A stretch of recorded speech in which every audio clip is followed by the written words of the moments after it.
சங்கீதம் 36 அதிகாரம். கர்த்தருடைய தாசனாகிய தாவீது ராகத்தலவனுக்கு ஒப்புவித்த சங்கீதம். துன்மார்க்கனுடைய துரோக பேச்சு என் உள்ளத்திற்கு தெரியும். அவன் கண்களுக்கு முன் தெய்வ பயமில்லை.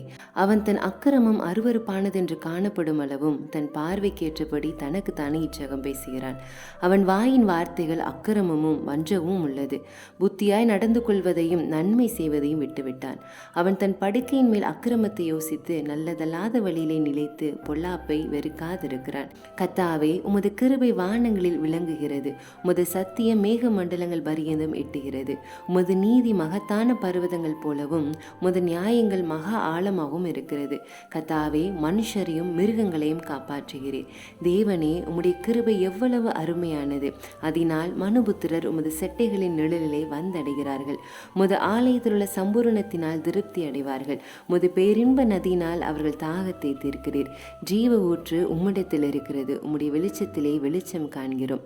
உம்மை அறிந்தவர்கள் மேல் உமது கிருபையையும் செம்மையான இருதயம் உள்ளவர்கள் மேல் உமது நீதியையும் பாராட்டி அருளும்.